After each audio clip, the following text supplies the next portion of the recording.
icing right now because I've kind of overdone it this morning.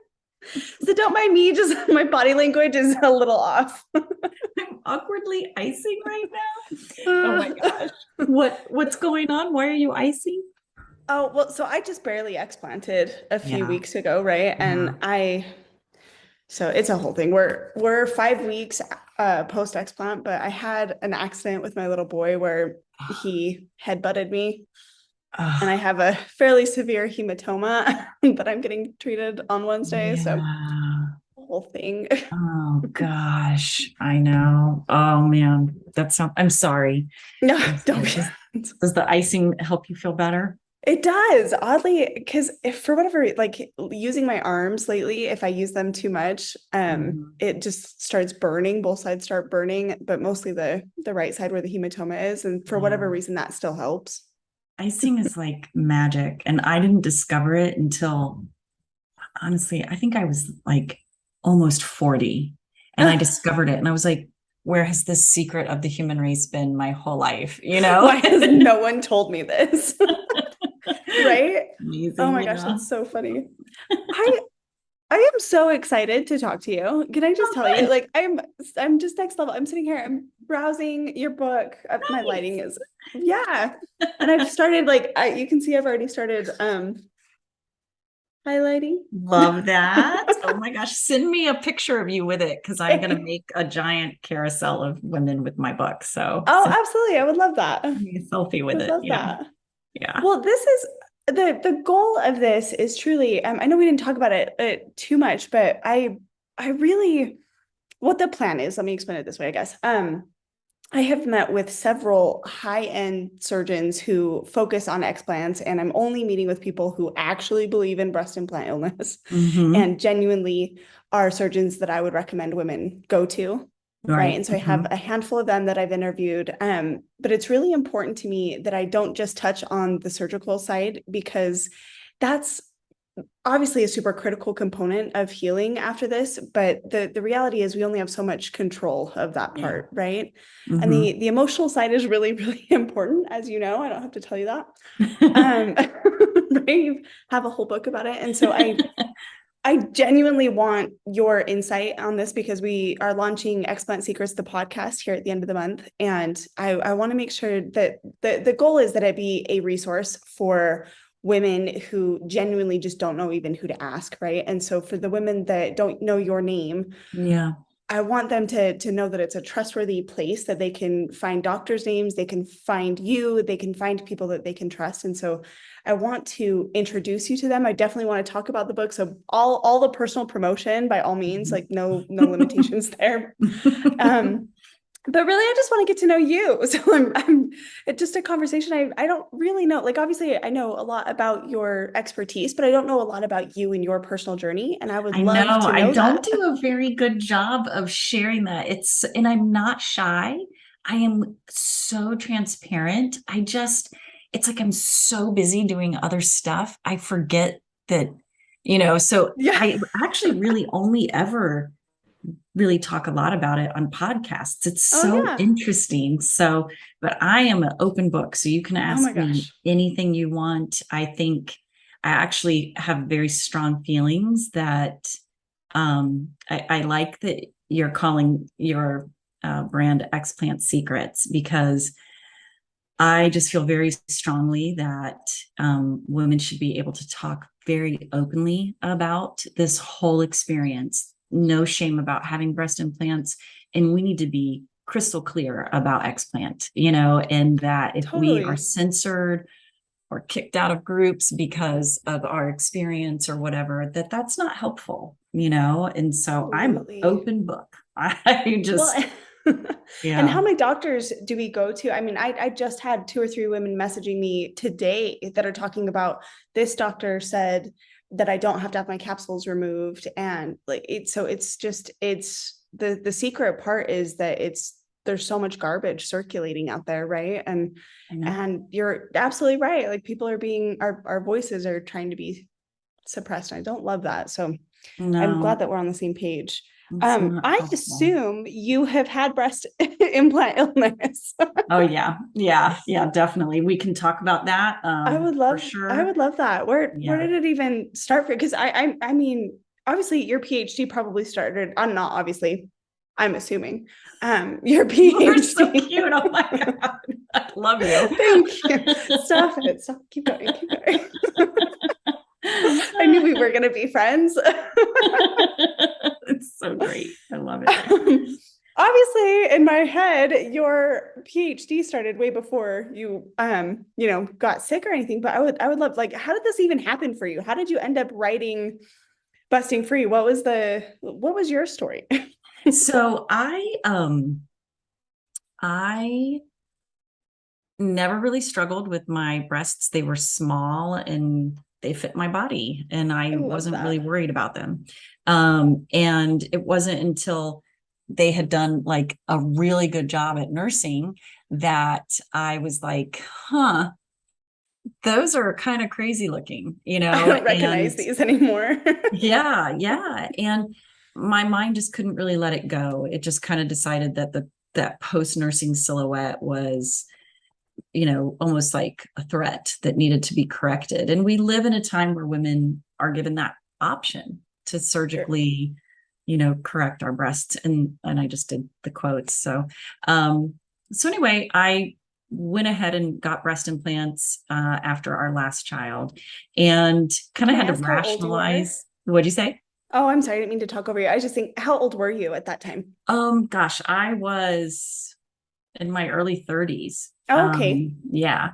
And so I did it, and I talk about this in the book, but the book's not a memoir, but I do share a lot just to be very relatable. But so I had to kind of rationalize getting them because, my PhD is in medical genetics, and I did a lot of courses in medical school setting. And so I just knew that the immune system was designed to protect us against foreign invaders. And I was surgically placing two foreign objects in my body. So I just was like, I mean, are you sure this is Mm. safe? I kept asking the doctors. I tried back then, it was 2006. I tried to, really look and see, like, is this really safe? And I just kind of felt, well, it has to be. They're FDA approved, and millions of women do it. And so I was like, they've got to be safe. There's got to be something about it. It's going to be okay. And so Yeah. I moved forward and got them. And that's how I ended up with breast implants in my body. So I don't know how much more you want me to say at this point By all about means. my I mean, journey. I'm, so you had, how many kids did you have, you said? Three. I Three. I Me too. I I birthed two, but we have three. So I love that because if you can see these three, those are my three, but that's the only one I've birthed. there you go. So Yeah, same I love concept. that. Yeah, Right. Well, yeah. so when did your symptoms start coming up?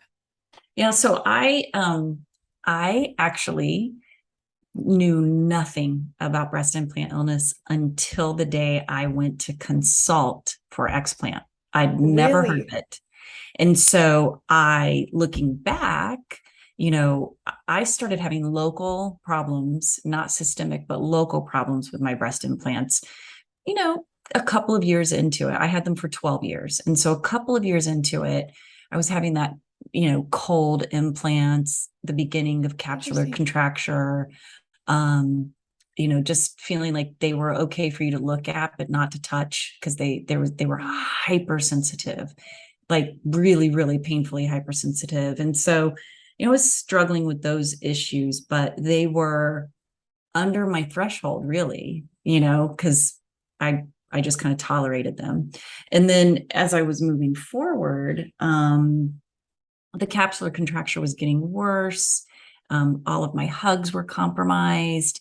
And Isn't that the worst? they're worst. I hate that. They're, but post explant hugs are the best. I can't wait for you to get to the point where you can I'm really, still in that soft yeah. hug stage, so I can't wait to just be able to hug my babies Oh, and my a husband. year I'm from so now, excited.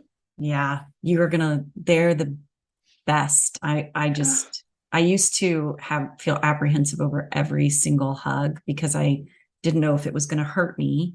And then I was also self-conscious because I wasn't sure how I was going to feel to the person that I was hugging.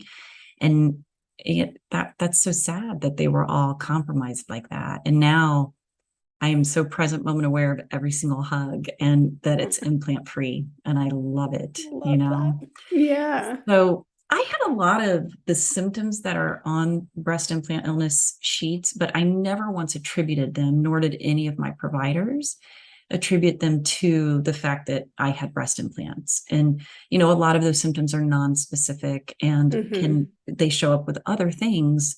So really, honestly, I just thought that unlike every other woman in my family, that I was just unlucky in how I was aging.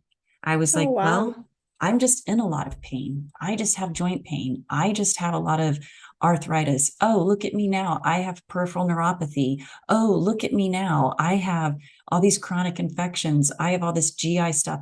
Never once ever thought that it was related to that foreign body reaction, you know? And so I eventually I started feeling like I wanted to get them removed. And my sister got diagnosed with breast cancer. And I was like, well, that's it. You know, these are interfering with my breast cancer detection, you know, my breast cancer screening. So they're going to go. I looked into explant in 2014 and I retreated so fast once I looked into the surgery and what was involved. I was not, and I think back then there was maybe 2 pictures on the internet, you know, and Probably they horrible ones too, right? terrified me. And, Oh, you know, there were very no. few surgeons that were doing it. So I kind of stepped back for 4 more years. And then ultimately, I noticed a sudden shape change. And so I was like, that's it. That's my change catalyst. This thing's ruptured. I know it. And it was a gummy bear implant. And I was like, Oh, it's no, gotta really? go. Yeah. Really Oh, bad gummy bear implant. no. um, yeah. I, And so then I went on consults to get my implants removed. And that's when I found out about breast implant illness. And it wasn't because the doctors were like, hey, did you know about this? Instead, they were gaslighting me over it, even though I had never mentioned it. So it was really, really wow. interesting. They were like, what do you mean you want to remove your breast implants? And I was like, well, this one's crazy. And they And they hurt hurt. me. Yeah, they hurt me all the time. Oh, And they're not aligned with my values any longer. You know, I just don't want to have them anymore. I've changed and I don't want them. And they were like, you can't believe everything you've read on the internet, you know, and a lot of gaslighting. And so I became very concerned as a women's health specialist. I was like, wait, what happens to women who are going to doctors for this thing, breast implant illness? You know, exactly. totally. So I looked into it, and then my awareness just exploded and on so many different levels. So that's when I really kind of started looking at breast implant illness. And again, I'll be really transparent. I the things that I saw on that list that I recognized in my body, I still was like, well, don't get your hopes up because this could just be aging. This could just be perimenopause. This could just be something else. So don't get your hopes up. Totally. You're explanting for other reasons. If you feel better, great. If not, no love lost, you know? And so I did explant, and to my shock, this disability that I had in my upper arms, like full peripheral neuropathy, like really, I could not lift a glass. I couldn't type. I mean, it was so bad. And it resolved in about 3 months. So it Wow. completely went away. And that's when I was like, and I'm not saying that my breast implants caused that problem, but I think my body was so busy battling the foreign object that it couldn't heal my arms, which had been Mm. injured in yoga, you Oh, know? yeah. And so, Interesting. yeah. So that's when Gosh, I that's an was like, interesting perspective. Like it doesn't even have to cause the issue. Something else could cause an issue, but your body's not capable of it healing was because it's so that, yeah, distracted. that's Wow. absolutely, I think that goes on a lot. And our body is so taxed. Some of us, our body is just so taxed by them. I had Mm-hmm. very thick calcified capsules. My body was Mm. working really hard to kind of keep me separate from those low, Yeah. low, low quality implants. And, Oh, it didn't have time for other stuff. It was like, look, you're on your own, I got to do right. this. Sorry about you. Yeah. I'm gonna say, well, and those damn things, excuse my language, but those stinging gummy bear things are recalled now for hell's sakes. Like, I'm so glad you got them out. I know, I know. And, like I said, I had to rationalize getting them in. And so I thought, and my doctor was so excited. They were new on the market. I was going into a Mm-hmm. clinical study, and he was Mm. really excited because he was an older doctor and he had done the first generation of silicone implants back in the 90s. And so he was very excited to be offering women this highly cohesive gel implant that would hold its shape even if it ruptured, that Mm-hmm. it was something different and safe, and he was so happy that, sorry, No, you're he was, fine. he was My so kids are happy. coming through the door. No, Yeah.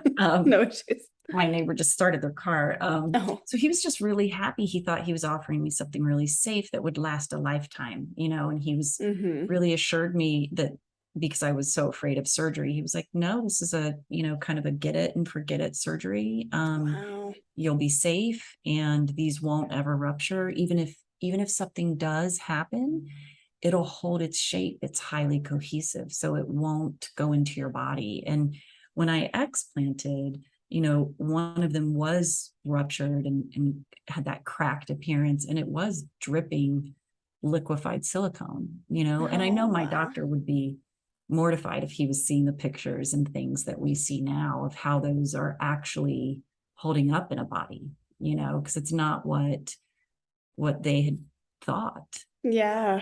It's Yeah. yeah, definitely not. I don't think that all the surgeons are malicious and intentionally out there making us sick, right? I think they've been given wrong information too, Hmm. a lot of the times. Yeah, I think so because, like that clinical study that I was in, it just abruptly ended. Mm, It did not do what it was supposed to do. And I was plugged into that like a dog with a bone. Being a scientist, I was like, yeah.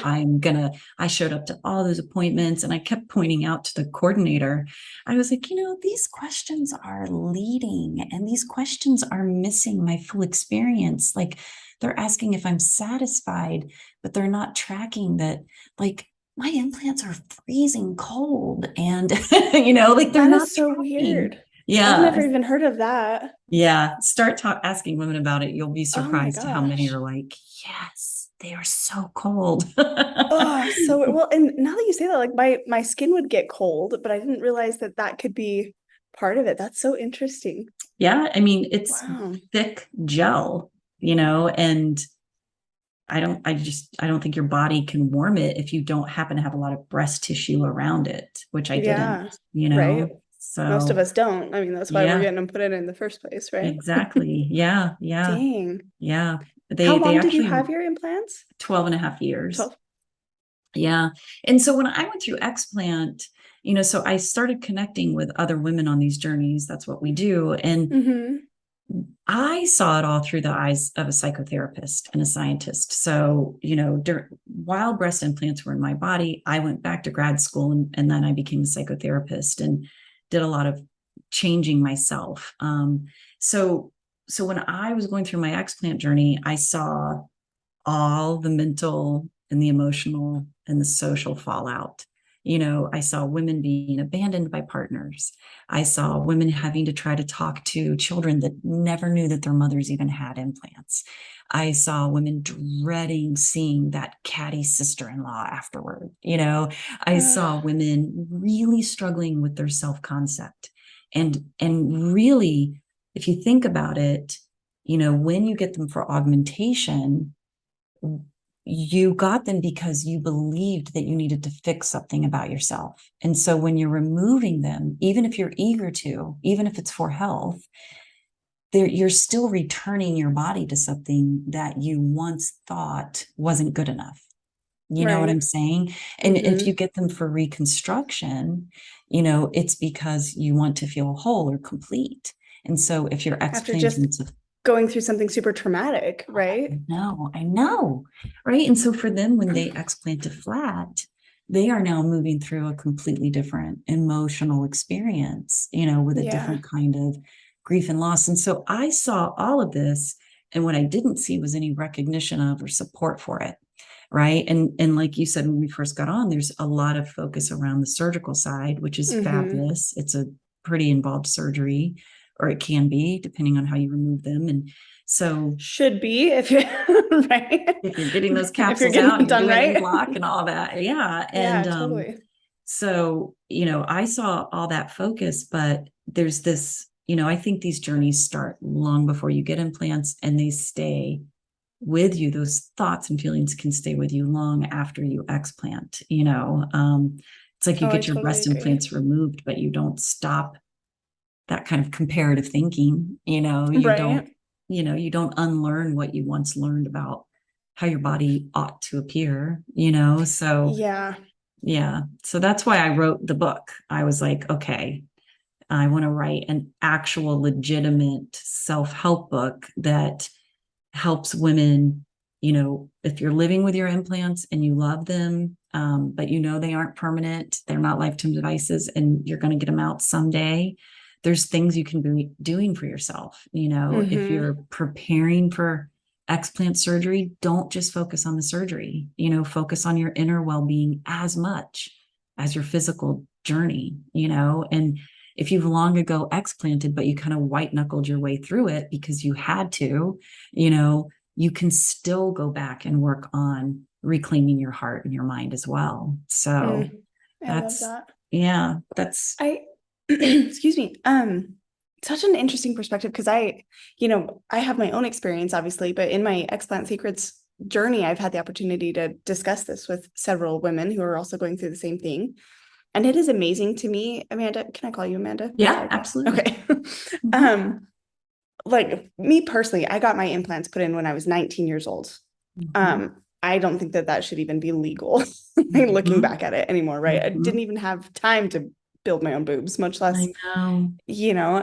but it totally was. It was because I thought I was super thin. I was 105 pounds, had no boobs, and Mm-hmm. society has put that pressure on. That's what women look like, right? Women are Yeah. curvy, but I got to a point before my explant where it made me so sick that my health was more important. I have 3 kids and a husband that I would like to live Yeah, and enjoy, absolutely. right? Yeah. But I've had women, one woman stands out in my head in particular lately that has reached out to me that genuinely reached out looking just for anybody to listen. And she is in so much pain and is so sick, and her implants are very large. They're like 500 600 cc's or more, and she genuinely said to me that she would rather be in pain and sick than look like she looked before her implants, Yes. because she got them after breastfeeding as well, right? Yeah. And I got to the point where I was so sick and in so much pain that I'm like, forget it, take them, I'll figure it out, right? Mm-hmm. But not all of us get to that right away. And Yeah. so I would love your input on, especially because I breastfed with my implants in, Mm-hmm. and so I didn't really know a difference, right? So I would love, like, if she was coming to you saying those things, like what kind of advice would you give her? Well, honestly, I would, this is what I do. So women call me all the time, and they're in different places on these journeys. And so first thing I do is listen and just kind of, before I do anything else, genuinely validate, of course, that you're going to feel this way. If you, when your mind grows up in a culture where our breasts are so sexualized, Mm-hmm. it, and it's mattered so much to you that you've surgically altered your body and you've made that financial investment. For some women, it becomes a part of how they see themselves, right? And so moving through explant is, it needs a different way for you to respond on the inside to that old, deeply ingrained wiring, those old Mm-hmm. beliefs, because you can get your breast implants removed, but that doesn't magically remove those beliefs from your mind. Those beliefs Right. are still in there. And, so with that woman, I would, very compassionately and genuinely validate her, which is really, really important. And then I would encourage her, obviously, I would encourage her to get busting free because, it really does Oh, I take did. you. Yeah, I yeah. told her you definitely need this. Yes, right. And I would get her to be reading the first several chapters, help you make sense of everything and know what you're dealing with on the inside. And then the last 6 chapters they're just badass Jedi level inner skills so that you can move through this journey. And when those feelings and those thoughts and those distressing images come to your mind of how you're going to look or how you once looked, you can respond to it way differently. Like if you don't know a different way to respond and you really feel that breast implants are the only way to take care of that inner pain of not measuring up well to those social rules about our Yeah. breasts, if that's your only tool, then explant's going to feel very threatening, right? But if you learn other ways to take care of yourself, then you're going to be able to move through that. If you decide that your health is really being impacted by and it sounds like that person knows it, like she knows that, right? So help her find or build a new way inside her to respond when her mind feels like she's less than because or without implants, Yeah. and that is something that's under your control. You can learn how to talk differently to yourself. You can learn how to companion yourself and to treat yourself with the same kind of respect that you do, like a lot of us are moms, and so, well, what if you tried to show up for yourself the way that you do for your children? Like, look at how differently you would talk to yourself and how differently you would True. be there for yourself, and what would you message to yourself, from deep down in your heart about your, the size and shape and appearance of your breasts changing. Because if you don't do that kind of work, you're just left with that like younger, less experienced part of you that originally made that decision, and Yeah. so that's what I would encourage you to do is do the inner work. You've got to do the inner work. This journey, I see it as, yeah, there's this physical one with these very obvious milestones, but there's this deeper felt one that, if we don't work on it, we repeat what we don't repair. Right. And so some Right. women go through this whole thing, they get to the other side and they are suffering so much. And again, the only tool they have in their toolbox is breast implants. And so they'll go re-implant, even though they had a bad experience or got more than they bargained for from them the first time, Yeah. So Wow. it's so important to really holistically care for yourself when you're on this journey. If not getting breast implants again is important to you, which if you are explanting for BII, then typically it's Probably a important. no-go. you Right. know Totally. yeah One, I really value everything you just said, but I also think, because for this particular woman that I'm thinking of, I think she needs to hear it, but also just all of us in general. Like you even touched on something earlier that I want to circle back to, which is the concept of spouses, right? And what that looks like. And thankfully, I have a very supportive spouse who, from the beginning, he's not a boob guy anyway, so I got yeah lucky. yeah But super supportive. But even in my journey, going into like the preparation, I decided I was going to explant, and the weeks leading up to it, it was very emotional for me, yeah right? And I there was a moment where he said something, I can't even remember what he said at this point, but he said something that was really triggering to me. And I stepped back and I was like, I would really appreciate it if you just told me it was going to be okay, or something like that. Right. It was like, I'm just in need of validation right now. yeah And he kind of snapped at me. Like, I've already told you this. I've already told you, I think you're going to be beautiful. I've already told you all of these things. And I'm like, cool. we need Needed it. We kind of need it a lot, right? Yeah. Because, and that's the thing that, if I could just have a really big bullhorn and just get this message out to women who are explanting, you can be eager and ready to be implant free, and you can still feel apprehensive.